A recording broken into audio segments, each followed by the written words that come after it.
Okay, good morning, everyone.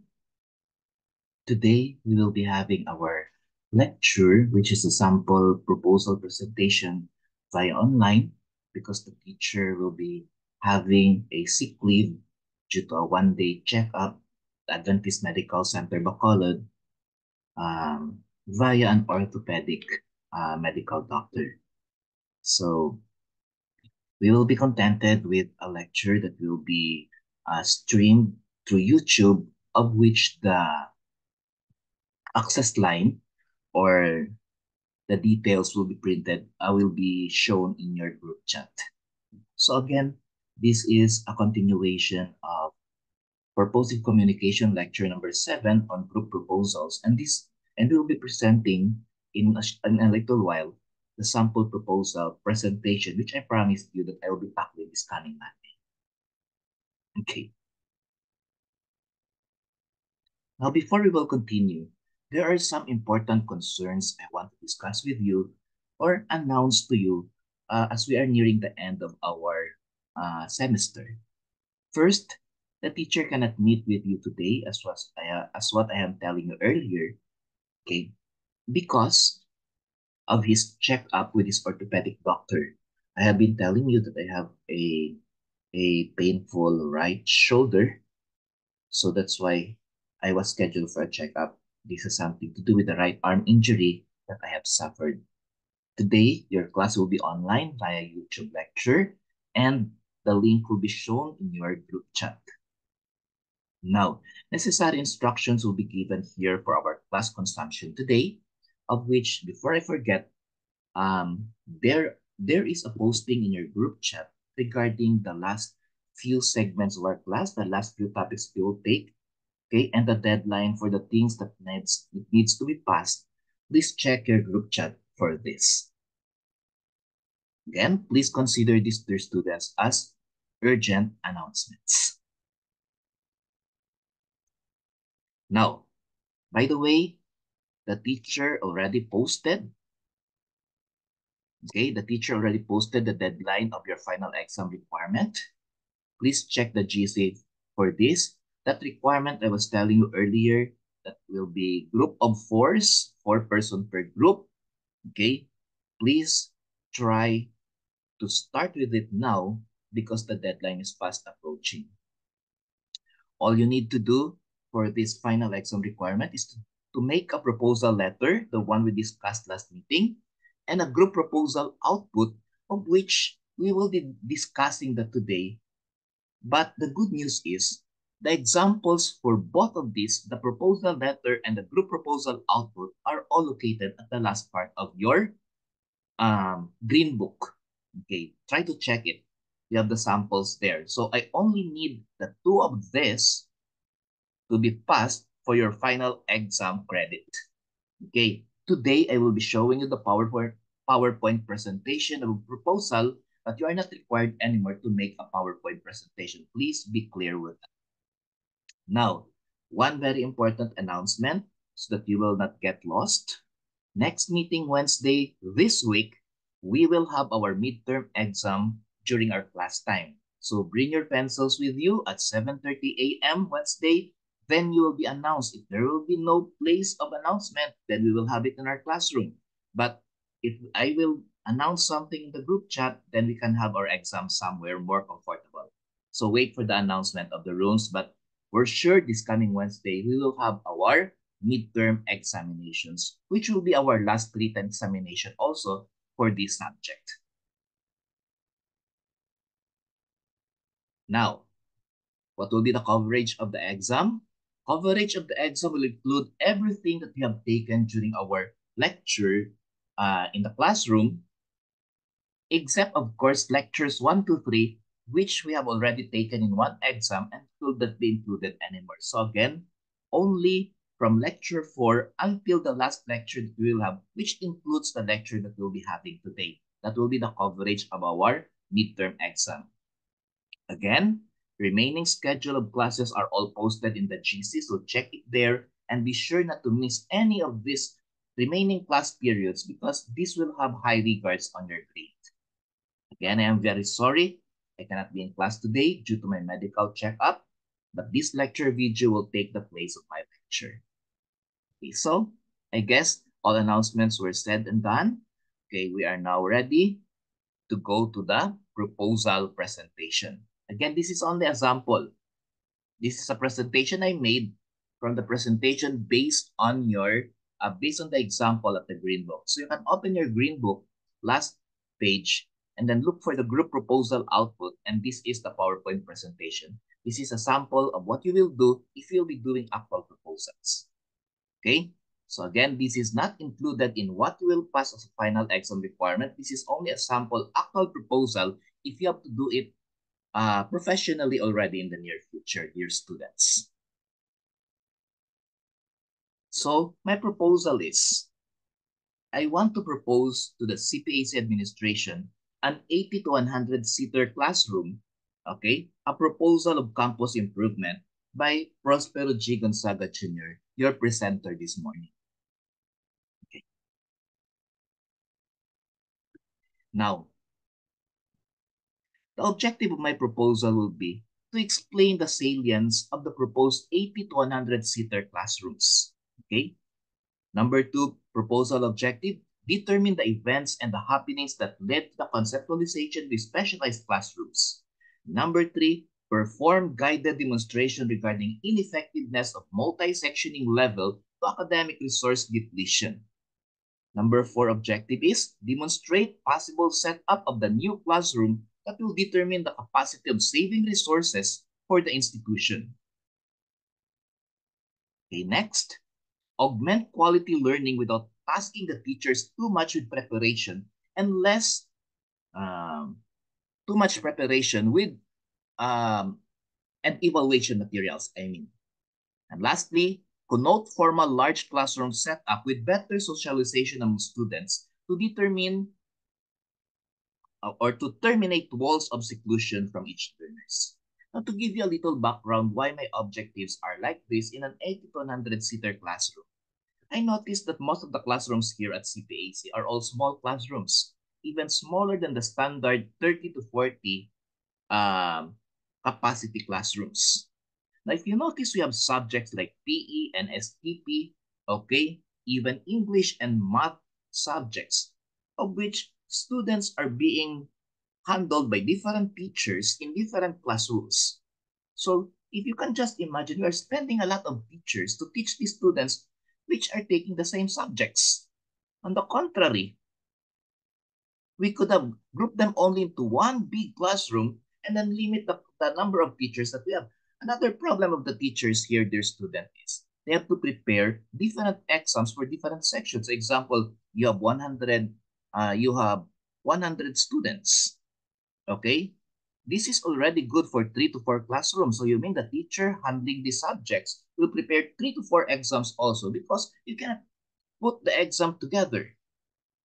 Now, a big classroom with 80 to 100 chairs, okay, can put these 4 sections together with a good microphone, with a good lecture, with a good presentation into just one classroom. And then we will save 3 other teachers and only have 1 teacher for this big class. That means it will be saving school manpower, it will be saving school electricity, and it will be saving school time. So this is actually a very good objective of having an 80 to 100 seater classrooms. Okay? Let's continue. So here is my actual proposal. The proposal team is focusing on the construction of 80 to 100 seated classrooms in terms of capacity because of many subjects that are general in nature and offered in almost all courses in the college. So I named that earlier. We have NSTP, more than 200 students, PE, more than 200 students, basic math, basic English, more than 200 students. Okay? If you can place them in 1 to 2 classrooms rather than put them into 6 to 8 sections, that will be a big lift for the college. In relation to this, when one teacher holds multiple sections in several sections, or multiple classes in several sections, the tendency of cheating and other anomalies will be very high because you will not give it at the same time. Example, section A is taking the subject 7 to 8, 30, Section B, 8:30 to 10, Section C, 10:30 to 12, you will always know that if you give the exam to Section A, it will lead to Section B and Section C. That's why putting them in one big classroom is a more logical idea to limit this kind of cheating activities. In some aspects, teachers become more creative by making different evaluative materials for different sections, but it will come to a point that they will feel fatigued and overworked due to this problem at hand. Of course, I'm one of those teachers who really want to make different exams for different sections, pero time will come that you will really experience fatigue. No, nakakapagod din. Okay, kasi you need to sleep at night. You have only 1 to 2 hours at night to make this. But if you have to make 4, you have to stay at least 4 to 5 hours per night. And that is already too much for the teacher who is not paid to go overtime during night times. Okay? Thus, a large classroom can accommodate 3 sections right away. Okay? Having 80 to 100 chairs. Okay?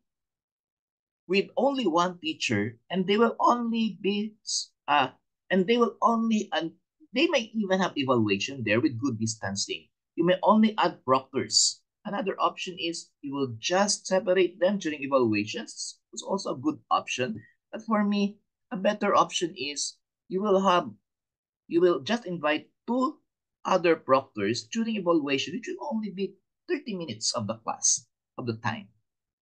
Furthermore, they can also have their evaluation in large classrooms, and by then creativeness about 3 sets of questions will be a great option, meaning set A, set B, set C questions. So even if you're sitting together in close distance, you will not really have the chance to cheat because there are 3 sets and the next person with the same paper to you is still 2 persons away. Okay? Continue. So here is the financial quotation, okay, of the proposal that I was making. After talking to an engineer and presenting this focus proposal, these are the values that were noted down in terms of the estimation of financial preparation for the said proposal. Again, let me remind you, our proposal has something to do with an 80 to 100 classrooms. Okay? 80 to 100 chair classrooms. Okay. Now, so materials for the whole classroom itself, including the cement, okay, the kabilya, okay, hollow blocks, and all of this, you have 800,000 pesos per room. And then the labor is 150,000 pesos per room. And then the chairs will be 100,000 per room. That is 1,000 per chair. So maximum of 100 chairs. Then you will have a very good kind of projector, which will be 35,000 per room. Okay. And other amenities such as window panes, decorations, whiteboard markers, okay, and other needs that the teacher have is another 30,000 pesos for an estimated total of 1,150,000, of which this is already very cheap if you're talking about construction prices nowadays. Okay? So this is what we call the financial quotation. Okay? In your work with financial quotation, if you are talking about things like printers, computers, you can get also a financial quotation directly from stores. Okay? You ask the manager financial quotation and then you reflect it in your study. Okay, and attach the financial quotation as your appendix or appendices at the back of your proposal. That can be possible. Okay. Now let us continue. So, let me talk now about the advantages if this proposal of 80 to 100 chair classroom, capacity classroom, will be realized here at Central Philippine Adventist College. Number 1, there are fewer teachers needed to teach in multiple subjects. In fact, for every 100 students, you need only 1 teacher. Whereas in the present setup, for 100 students, you need 3 to 4 teachers, and that is a lot of money to pay for manpower. Next, there will be fewer classrooms of utilization. Imagine, okay, you will consume 3 classrooms for 3 periods, maybe at the same time with different teachers, but for this one, you will only consume 1 classroom. Okay, Teachers will only prepare one set of evaluation or quizzes in this kind of setup. It will save a lot of time for rest for the teachers, and it will not fatigue our teachers, or it will not be overusing our teachers, of which it can result to their sickness, to their injury, and to other things because of the lack of rest or lack of sleep that they have. Okay. However, let us not tie the disadvantage of this proposal also. There are disadvantages. I did not say that it's all advantage. Number one, this will be another project and the school is not financially well off. We know that the school lack money. However, if we will dwell on the reality having no money, then our system will also improve. It takes a lot of courage to start this kind of project because this project is income generating, believe it or not. Okay, later on, I will also present that this project is income generating. Second disadvantage, there is a possibility that lack of funds will lead to starting a project but will have the assurance of finishing this. Of course, we can see some buildings in the school that are already utilized, are still unfinished. An example of that is the nursing building. Okay, until now, it still needs to be fully furnished and fully finished externally. Then you have the music building. Then we have other buildings that are not totally finished, but they are already used because of the lack of classroom and lack of fund that we have. Well, so many structures here now are already used, even if they are not yet 100% finished. That's a fact. I need not even discuss that because you can see that happening really in our campus. Now, is this proposal doable? Well, my answer is yes. It's doable and logical because I have already seen this in another school of which my proposal was benchmarked from that school. The proposal team, of which I am a member, visited STI West Negros University, the pictures of which will be shown in the next slide. Okay? And notably, they have standard classrooms which can house 30 to 40 students, like our classrooms here, okay, as big as that. They call as their normal rooms. However, they have 5 big classrooms that can handle 80 or more students, and they use this for large classes such as multiple section minor classes, combined section for major classes, and other activities. This setup gave the school the leeway to accommodate more students in general education subjects without requiring more teachers.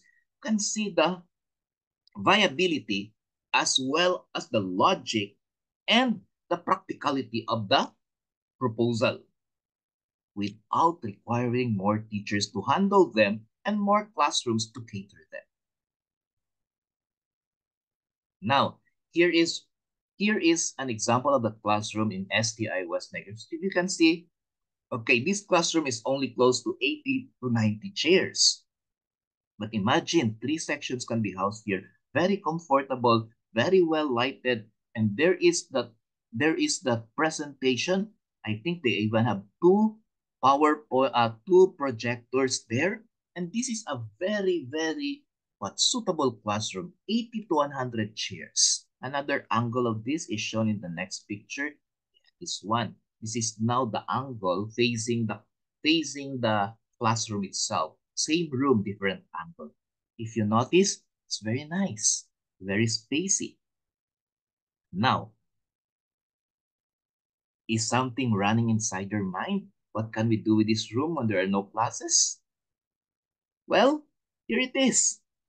We were also informed that in days without classes or during vacations, these rooms are very much suited after by government functions or other group activities by public and private organizations for them to have meetings, colloquiums, and other group-based programs. So in short, nire-rentahan. Okay? They are posting this for rent, and this is an income for the school per day. Okay? Thus, aside from the fact that these large rooms can be useful in general education, here at CPAC, this is also a source of income for the school because of its great attraction for renting. Can you just imagine? There will be another school or a group of government workers having their retreat or having their colloquium. They will have their discussion for 2 days in our big room, And then on the third day, they will have their potluck or bivouac at the swimming pool. Another income for the school.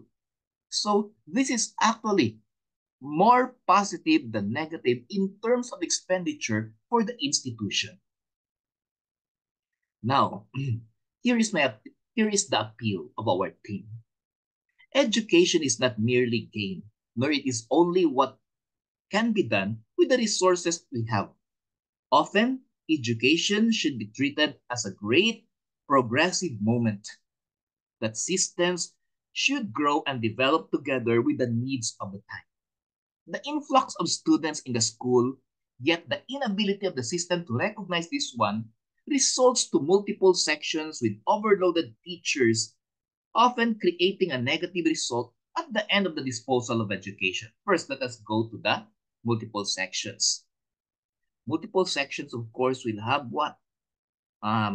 Unequal disposal of knowledge. Why? Because different classes, different presentation, there will be no one teacher who can have same presentation for all the classes. So this is already an advantage and disadvantage for the students in multiple sections. But if you will present this actually in an actual 80 to 100 student classroom where they can listen together, there will be no negative results for this. Okay? Number two, teachers can only have a one-time drop of professional lecture. They can have all the time to prepare, they can have all that time to rest, and they can have quality presentation compared to a teacher who will do the preparation once, lecture it 3 to 4 times, and then fatigue will caught up with them, and the next day they end up sick. Let us help our system. Let us build large classrooms which has an 80 to 100 seating capacity to free some of our teachers and stop insensible dishonesty among students. This is one of the greater innovations that will help in the regularization and optimization of educational success in this institution. If only this proposal will be approved, we will be solving some problems, okay, regarding hiring of new teachers, regarding the quantitative hiring of teachers by substituting it to qualitative hiring of teachers, and also regarding the disposal of quantity-based education substituted with quality-based education. Now, so the I want to introduce the members of the proposal team. Okay. Okay, you can read it there. Ralph Alvarez Hangit, and that is his demograph. You have also Rene Mantos Miliesa, and that is his demograph. Jade Omero Sencio, and that is his demograph. And Sheila Diaz Samihon and her demograph. So these are the 4 presenters of our proposal of having an 80 to 100 capacity classroom in this college. Now, here are the references that help us realize this proposal, this group proposal output. So that ends my proposal, dear students. Okay, if you have to present it, okay, of which we will not be having already because of many holidays that happen in our campus. This is a sample way of proposing your proposal. However, as what I have told you, you are not to make this PowerPoint already. You will submit only a proposal letter and a group proposal output of which all examples are in your green book. Okay, now here are some tips before I will end this discussion.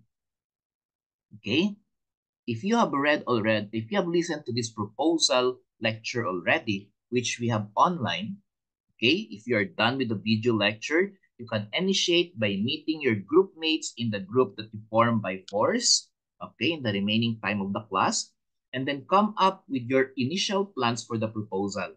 Remember, the deadline was set already in your GC and it's very near already. Before you know it, you might have only 2 to 3 days left and you will ram up or speed up or expedite something which is not healthy for getting a good grade. Now meet your group so that you can start assigning tasks to your members in the remaining time of your classes today. Okay? And then, remember, you will pass only one proposal letter and number two, written group proposal. You are not required to make a PowerPoint presentation, the one that I gave you as an example today. Now, God bless everyone, and I hope this presentation helped in your conceptualization of your own group proposal. See you on Wednesday for our midterm exam. Before I will end, thank you very much for understanding that your teacher cannot be present today because of medical reasons. Even though I still want to maximize our time, that is why I came up with a YouTube lecture or an online lecture so that you can still access this anytime you want. Remember, for the remaining hours of the class, please meet your group mates. Siguro, I'll have this way. So next meeting Wednesday, together with your exam, please submit already in a one-fourth piece of paper the group of fours that you have and the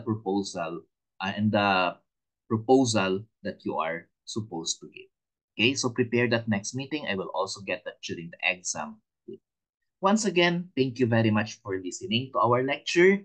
This lecture will cover the mandate period 7:30 to 9, which is dated April 22. Am I right? So God bless everyone. Thank you for listening to our lecture this very moment.